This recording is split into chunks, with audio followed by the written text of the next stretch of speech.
Today's podcast is brought to you by Blue Canary. The bird has landed on beautiful Bainbridge Island, conveniently located at 499 Madison Avenue. ASE Master Technician Clint Ramsey brings over 15 years of experience, award-winning diagnostic skill, and a desire to reinvent the automotive repair experience. Schedule an appointment online at bluecanary.biz or call them today at 206-451-4220.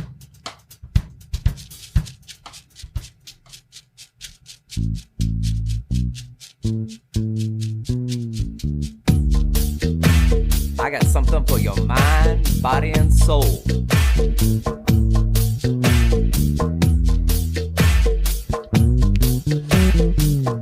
I got something for your mind, body, and soul.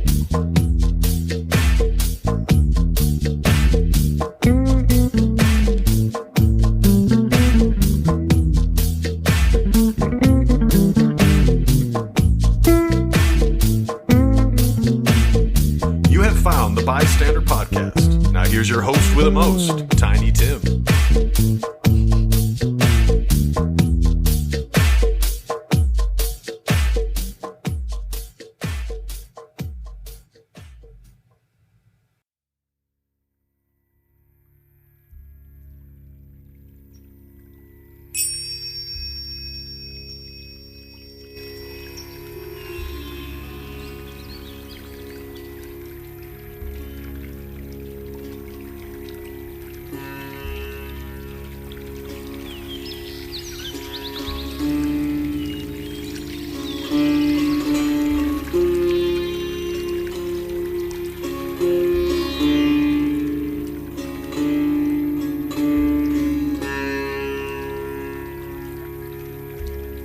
He is a healer.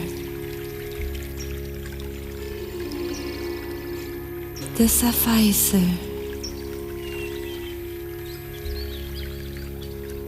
The helper. The all-forgiving. The all-merciful.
Oh my God, that was so beautiful.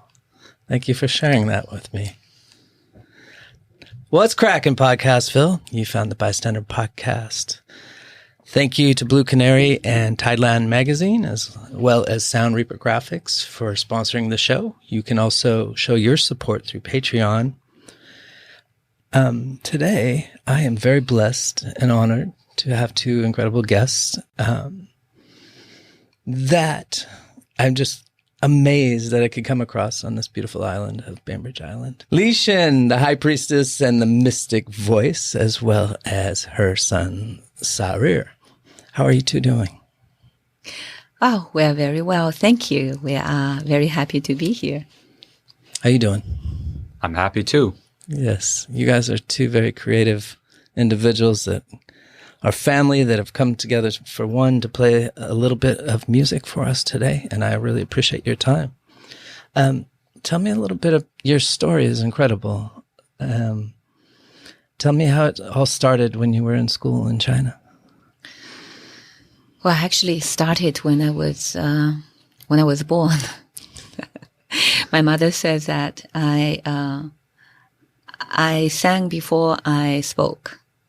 So I was always like a singing child, but I didn't like to sing just like ordinary songs. So when I was in Stanford, when I was 23 years old, I came to America and I was studying in Stanford, and then I came across this Persian chanting and Sufi chanting. And when I heard it, I said, oh my God, I found what I wanted to sing because I was so moved. I was moved to tears. And then I learned Persian singing. I learned Persian poetry. I learned Persian chanting. And I started, like in a few weeks, I started chanting in Persian.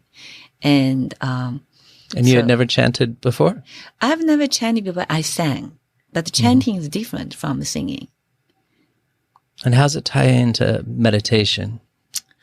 Well, the Sufi chanting is really a way of connecting you with the divine. The Sufi dance and the Sufi chanting is all, like when you are chanting, you go into this very deep meditative space and you become lost. And you're becoming like intoxicated by the wine of love of the beloved. Because that is the eternal theme. That the theme is the love between the lover and the beloved. So you've been on this journey for quite some time. Yes. Since I was, like when I discovered this world, and then I went to India. Then I learned the Indian chanting. And also because I came from China, we have the, tradition of the Taoist and the Buddhist, chanting, and the Tibetan, and a lot of, Chinese drama, is also quite, similar to the chanting. And then in my travels around the world, I keep adding, learning and connecting to the different traditions. So you travel around and chant at sacred places all over the world, correct? Yes. Yeah. And how long have you been in America? This last trip? Well, just a few months now. I was here. I did my graduate studies in Stanford. Then I decided to go back to China in 1992, when China was just opening up to the world. So I decided to go back to China to be a contributor and to be a bridge between China and the Western countries and China and the Middle East. Actually, I was in business, for quite some years, like 15 years.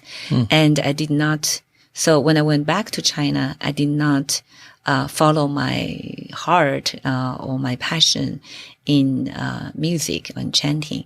I was singing for my friends, for my children, but I did not start really developing my career as a musician until I was 40, until that was a few years ago. Okay. And until actually 15 years ago. Yeah. And Sarir, when did you jump in the musical bandwagon here with your mom? Well,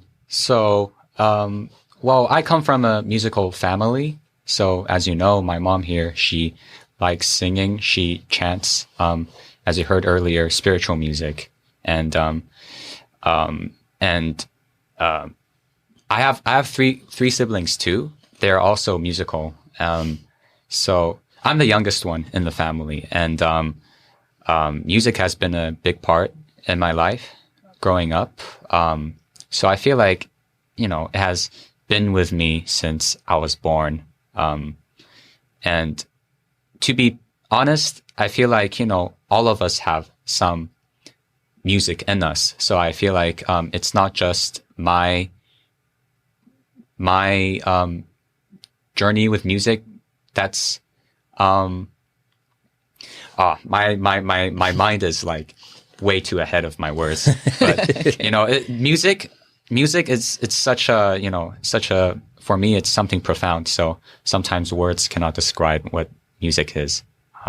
Fair enough. Yeah, but specifically, like my main instrument is the guitar.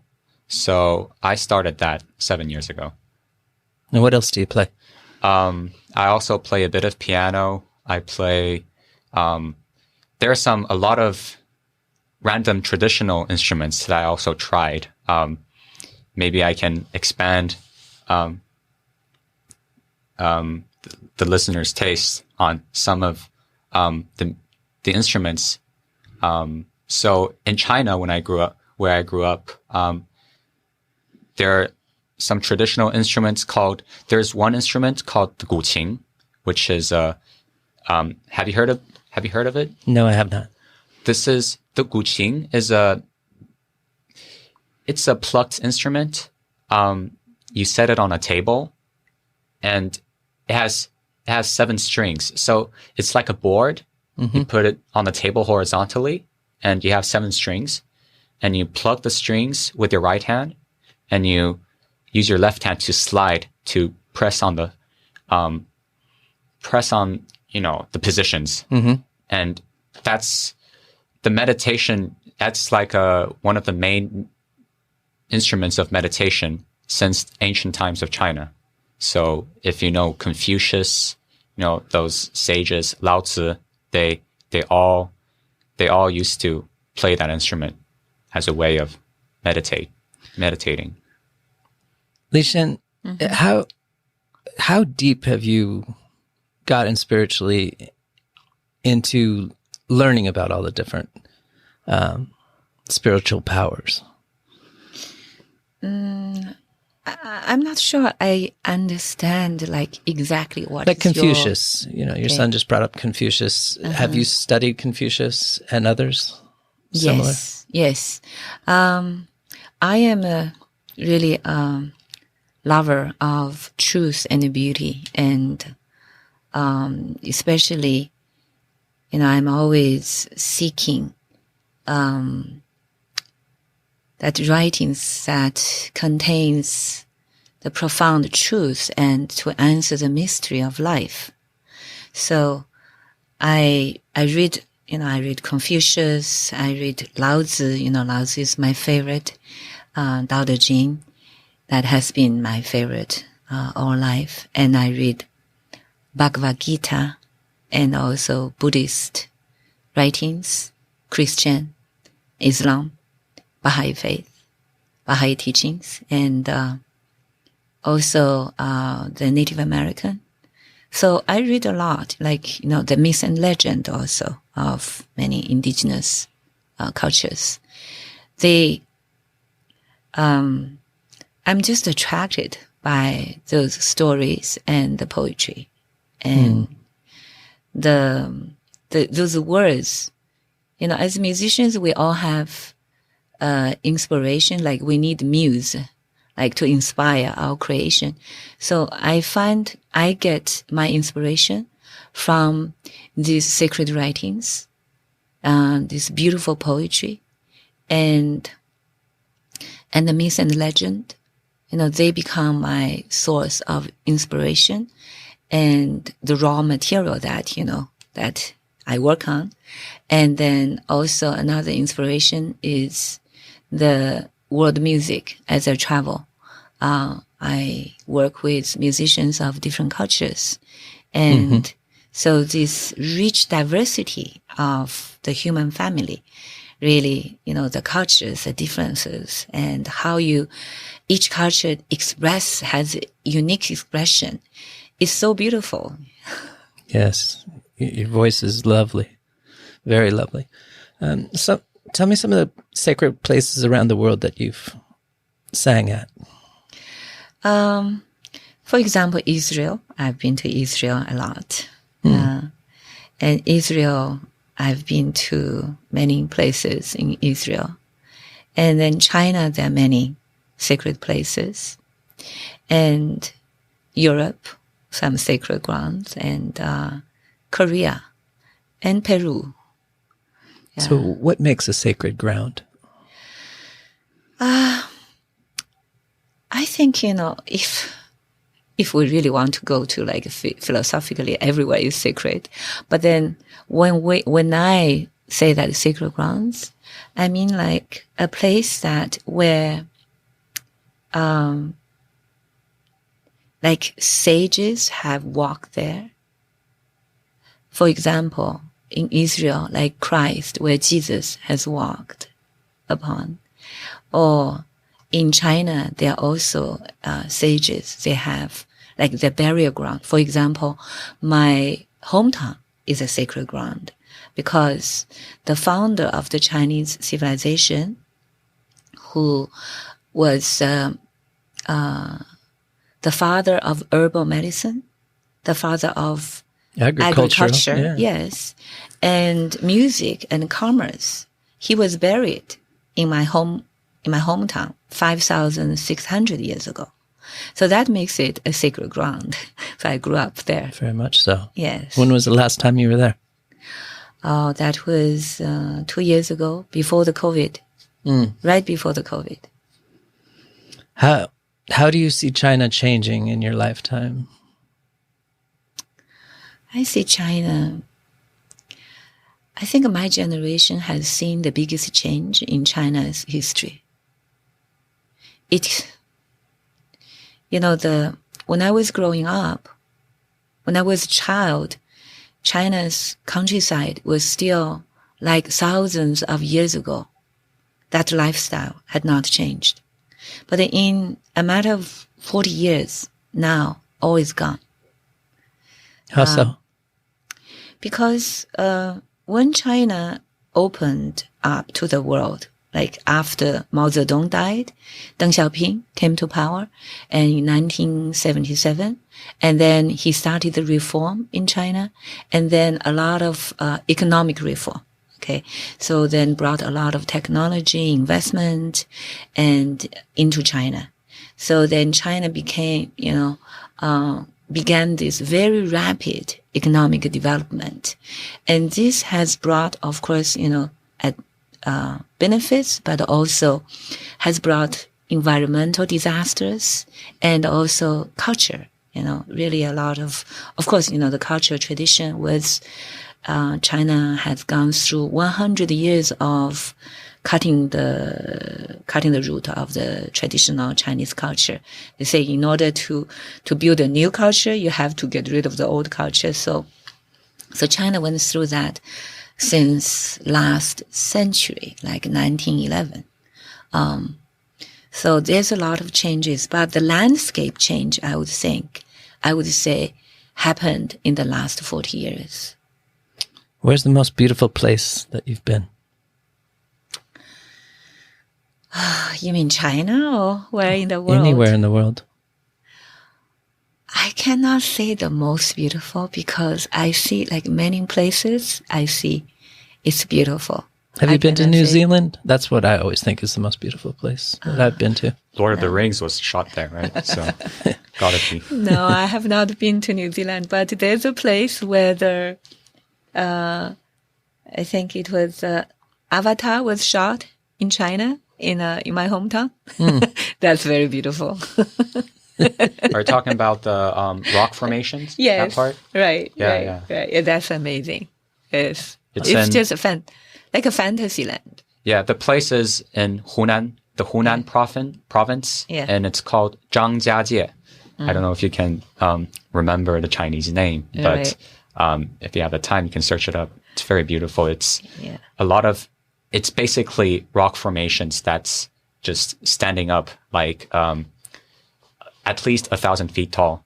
Just 1,000 feet? 1,000 meters? No, 1,000 feet, right? I don't know. I don't know. Go it could with be feet. taller than that. I'm not an very expert. tall. Yeah. Yes. So you have a bunch of rock formation that just look like poles standing up. It's not a bunch. It's like hundreds of them. Right. Hundreds of them. Right. So Send me a picture later. Okay. yeah. We will put it there. Okay. Yeah. When we were having lunch the other day, the way you describe the beauty and things that you find on this earth, like the reflection in a raindrop, I think was the story that you were telling me. It's an amazing way of seeing things. I tried to be mindful of my surroundings and, take a deep breath and look up, look down, look all around, be still, enjoy the sounds of the birds, the water crashing up on the beach, the limbs in the forest breaking and such. You have an incredible way of describing the things that you see on this journey. Now, is your journey ever going to be complete? I don't think so. I think we came to this earth, it's a journey. And this journey just continues until we leave this earth. So when you said that, where are the most beautiful places I have been, I want to say that Jeju Island and Bainbridge Island. Jeju Island is where I came from. The last 5 years I was there. It's in South Korea. It's between China, Korea, and Japan. And now I'm in Bainbridge, and the energy reminds me, actually, the energy of Bainbridge Island reminds me of the energy of Jeju Island. I think the island have some similar energy. The land has a lot to offer. Right. Yeah. It's, I think it's because of the body of water surrounding the land, surrounding the island. So when I come from Seattle to Bainbridge, like on the ferry, I feel I'm going through a purification process. Oh, that's well said. Well said. Yeah, it's beautiful. I have no tolerance for people to complain about the ferry at all. Like, you wait long enough, another one will come. And if you're in that much of a hurry, maybe you shouldn't live on an island. Oh, I think that, they should have this feeling of they are going to, like a pilgrimage, Yeah. Every time I come from Seattle to Bainbridge, I do feel that I am coming to a pilgrimage because this is a holy ground. This is where the burial ground of the Chief Seattle. And this used to be the sacred ceremonial land for the Native Americans. Squamish tribe. Yeah. Yes, Squamish tribe. And maybe even other tribes say. So when I came here, I feel this, it's very special. The energy here is very special. It's sacred. Yeah. A lot of history here, Wow. You're heading out to Germany to do a concert. Is that what I hear? Not exactly a concert. It's a theater play. What does that mean? Theater. A theater play. Yeah, theater and musical. Gotcha. It's not a concert. So I'm working with some young theater artists in Germany and musicians. And how'd you get connected with them? That's a story it goes back to 2018. I was invited to be the lead singer for the New Healing Festival, the opening ceremony and the closing ceremony. And I was there for a week. I met many wonderful creators and musicians and artists from Germany and all over Europe. And then I met this one German theater artist. And so we kept our connection. And then recently he said, okay, Lixin, I want to invite you on let's do something together. Let's create this, it is a mystical work that both of us are very, we love it. We have the same, being attracted by it. It's called the Seven Valleys. So we decided that, we will turn it into a production, that he will use the theater, drama, the arts. Mm-hmm. Then I will be the mystic nightingale singing in this play. And then my son also, I invited him to be in this production, and he will be the main musician in it, playing multiple instruments. I'm not sure about the main musician part, but I will be one of the musicians. Well, like you said, it's all a collaboration of one, right? Mm. I don't know. You phrased it a lot better than I did right there, but I don't particularly remember what I said earlier, but yeah. What did he say earlier? He was saying, you're not two separate people. When you play together, you are one. Yeah. You were How did he say it? He said it eloquently. I don't remember. Oh, I can't say the same thing twice, but I think the idea was when you are, especially if you want to create music that's spiritual, you have to forget about the self, the ego, and some people call it collective consciousness. You want to tap into that. But what I feel is that the music really just transports us into another state that our physical bodies we're not two separate conscious beings. We're one consciousness. So it applies to any musician that's really connecting with each other. That I feel like that is the one of the ultimate stages of musical collaboration. Yeah. And you're only 19, right? Yeah. You're a wise kid. Do you want to play some of my music? Just like, because I want to share with the audience. Oh, yeah. For sure.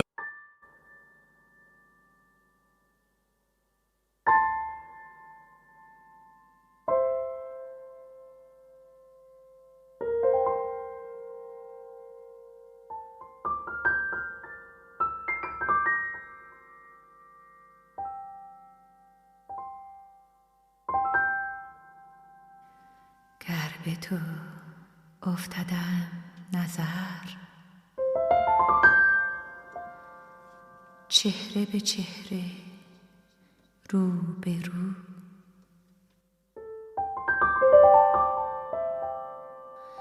شرح دهم غم تو را نکته به نکته مو به مو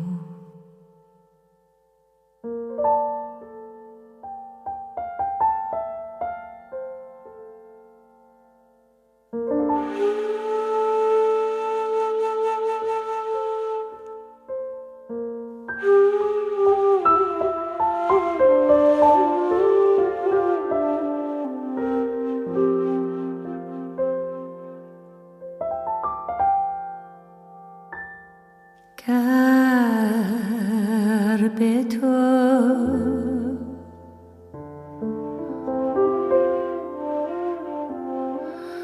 افتادم چهره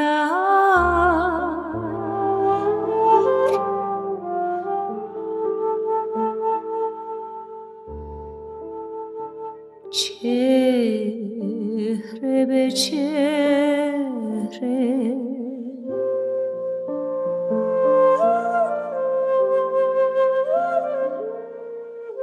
رو به رو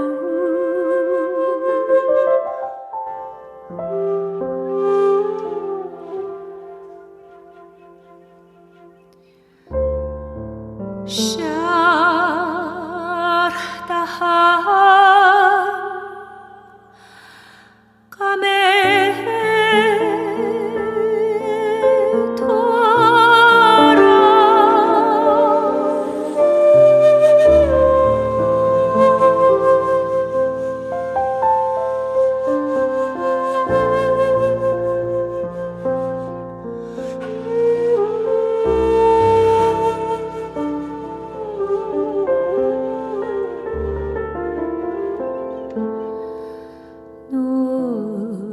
نکته به نکته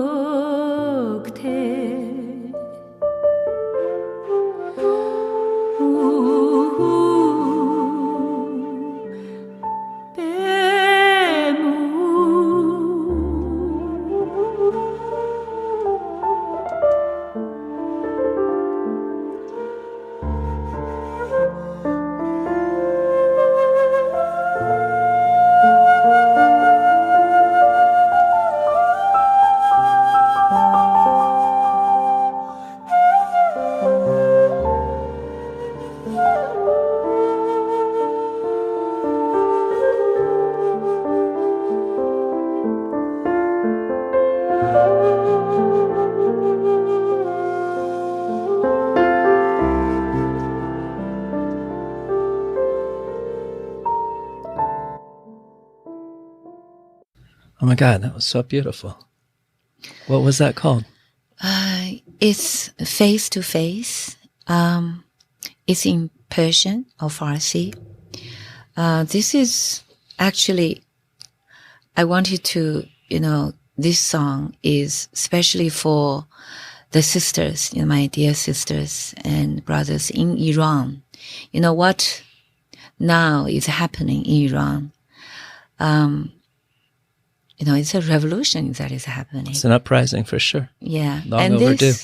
Right. And it started with women.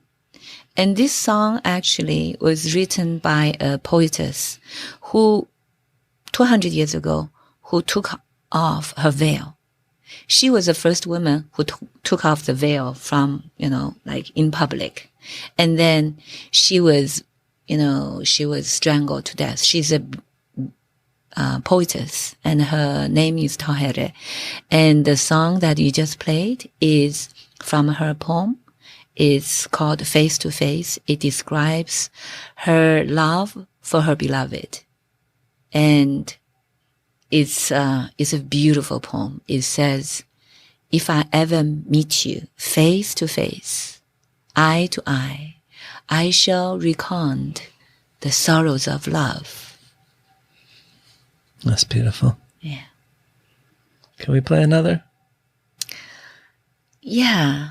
Do you want to talk more about face to face? Not really. I think, the song speaks for itself. And I want this song to be like my tribute to what is happening in Iran. And as a support for the women, for the sisters, for their fight for freedom. Well, I'm going to put it on my playlist. I'm going to listen to it often. It's beautiful. Thank you. You got me emotional here a little bit.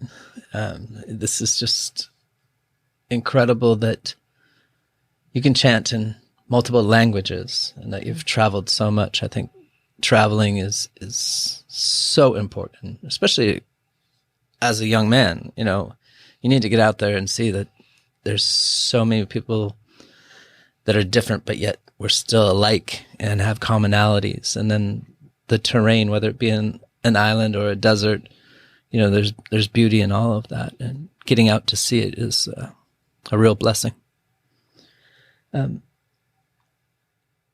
Your journey, do you often find answers to questions you seek?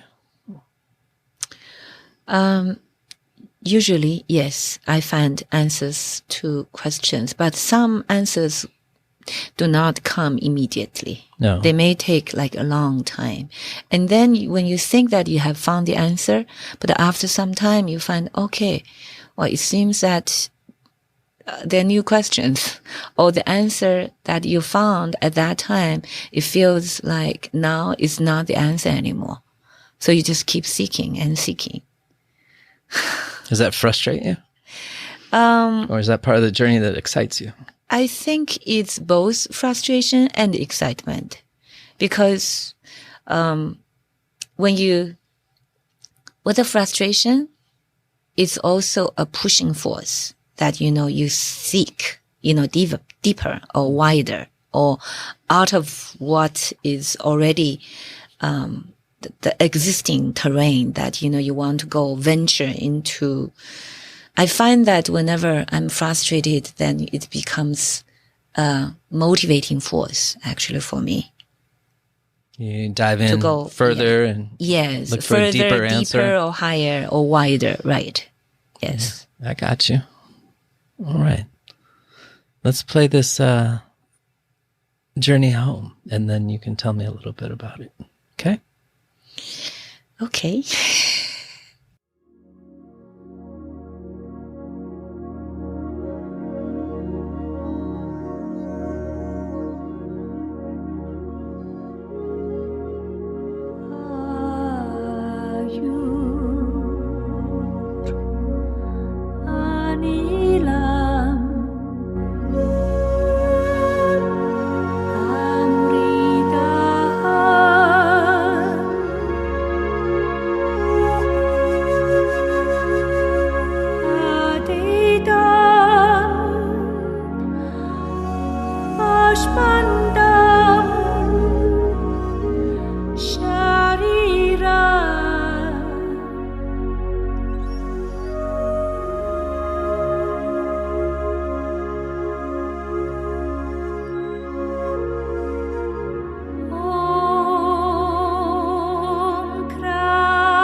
Now, what language was that in? Oh, that was in Sanskrit. What is that? Well, Sanskrit is an ancient language that was spoken. It was called the language of the gods, a divine language. It was spoken in India by the priest class. It's not spoken anymore, but... The priest class? Yeah, priest. Like Okay. It's scripture, scripture language.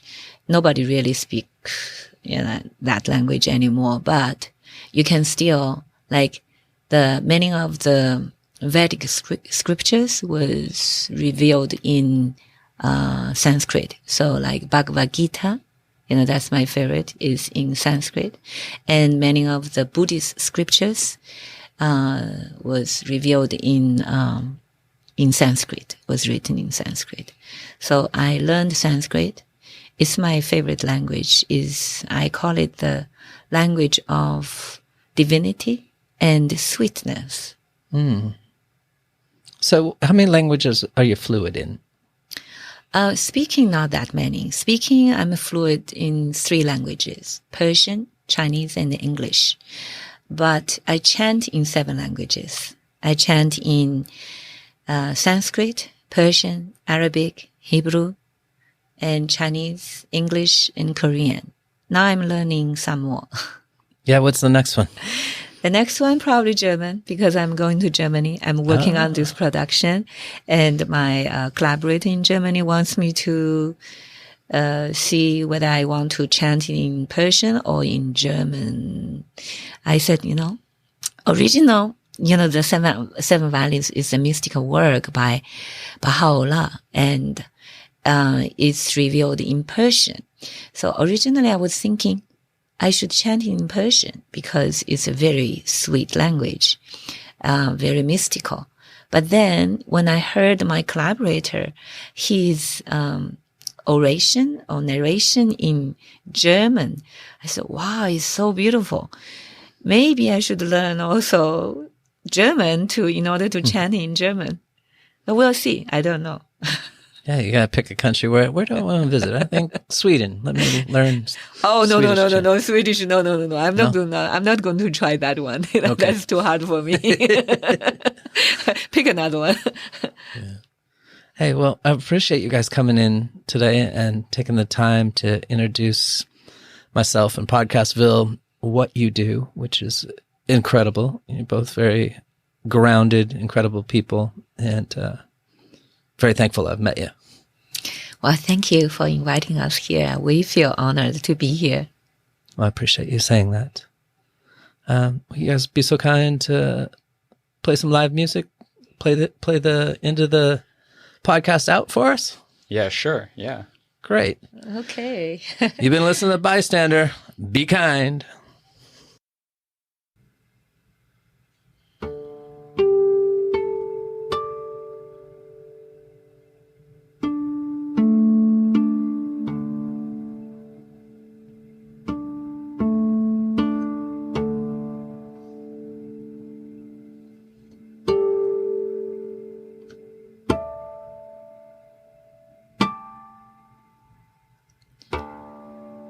Chapter 21, Tao Te Ching.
水到石从，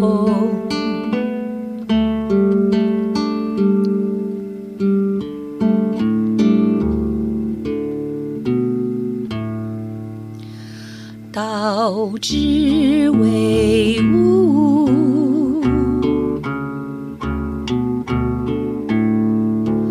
为幻为乎，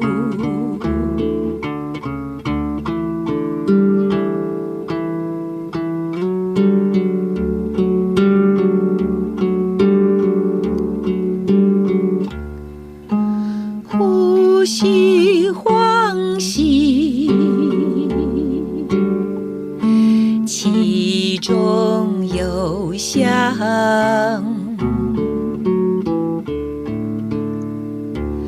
欢喜呼吸，其中有物，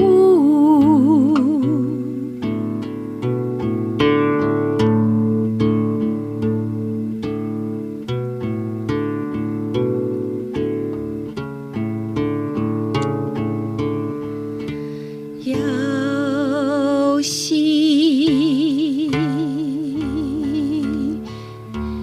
明息。